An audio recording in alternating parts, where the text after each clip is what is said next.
Foram definidos hoje, numa reunião na sede da FIFA em Zurique, na Suíça, os estádios de futebol que vão ser usados nos Jogos Olímpicos do ano que vem. Manaus será a sexta cidade-sede, com partidas na Arena Amazônia. Também haverá jogos em São Paulo, na Arena Corinthians, no Mineirão, em Belo Horizonte, no Mané Garrincha, em Brasília e na Fonte Nova, em Salvador. O Rio de Janeiro terá dois estádios, o Engenhão e o Maracanã, que vai receber somente as finais. Agora, o Campeonato Carioca, e um time grande ficou de fora do G4 depois da rodada do fim de semana.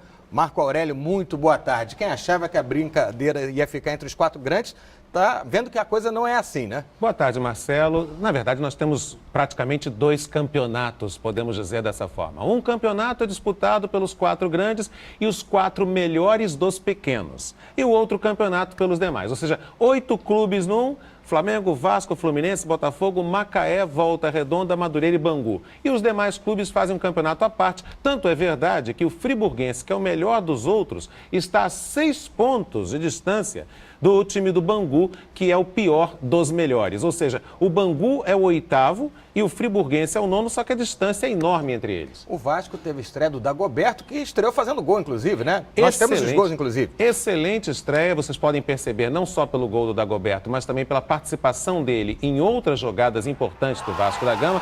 Uma goleada que foi consolidada logo no primeiro tempo. Ou seja, o time do Vasco da Gama resolveu, pênalti, né? resolveu logo no primeiro tempo, começando por esse gol do Gilberto de pênalti.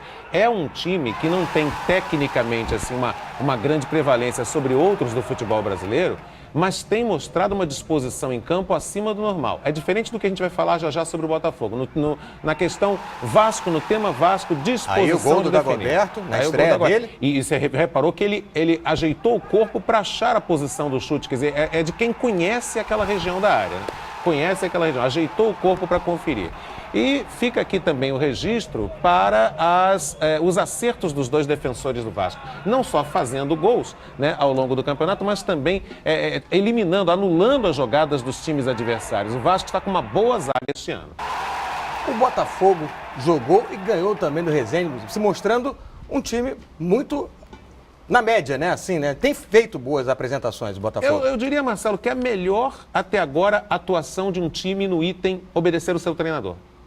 Na disciplina em relação ao seu treinador, é o melhor time do campeonato. René Simões conseguiu dar ao time do Botafogo a cara René Simões. A vitória tranquila, 3-0 no Engenhão, no estádio Newton Santos ontem sobre o Resende, mostrou isso. Quando tinha que definir, definia com jogadores com empenho tático. Daqui a pouco a gente vai falar sobre o Fluminense, que tem uma diferença muito grande nisso, que é a aproximação das linhas. No Botafogo, as linhas, tanto de meio campo, defesa e ataque, compactadas. É um time que joga superando suas limitações com disciplina tática. O Flamengo no sábado passou pelo Tigre no Los Lários, né? Isso, e fica provado mais uma vez, Marcelo, e mais uma vez você que está me vendo aqui pela TV Brasil, que o que falta realmente ao time do Flamengo para atingir o patamar ideal é ganhar mais daquilo que ele já tem, mas precisa explorar ainda mais, que é a velocidade. Com a entrada do Paulinho no segundo tempo, ganha todo mundo, ganha principalmente o Marcelo Cirino, que agora é o artilheiro isolado do campeonato com 8 gols. O time com velocidade explora a principal característica do seu principal jogador. Se você tem um jogador capaz de, como por exemplo aconteceu no segundo gol do Flamengo, definir a parada num lançamento que era mais para o zagueiro do que para ele, e ele ganha na velocidade do zagueiro, desloca o goleiro e consegue mandar sem ângulo para o fundo do gol, é sinal de que realmente essa é a jogada. O Vanderlei, quanto mais o Paulinho for dando ritmo de jogo, mais vai se convencer de que Paulinho de um lado e Everton, quando voltar do outro, são a solução não só para os dois, não só para o time, mas principalmente para o próprio Marcelo Cirino. Então é uma boa perspectiva para o jogo da próxima rodada entre Flamengo e Vasco. Mas antes de Flamengo e Vasco tem a Copa do Brasil. E o Flamengo tem que tomar muito cuidado. O empate ajuda, o empate classifica, mas não dá para desprezar totalmente o Brasil de Pelotas. O Flamengo vai ter uma semana cheia, o Vasco não. E o Fluminense? O Fluminense carece daquilo que a gente falava que é o principal fator positivo do Botafogo. Claro.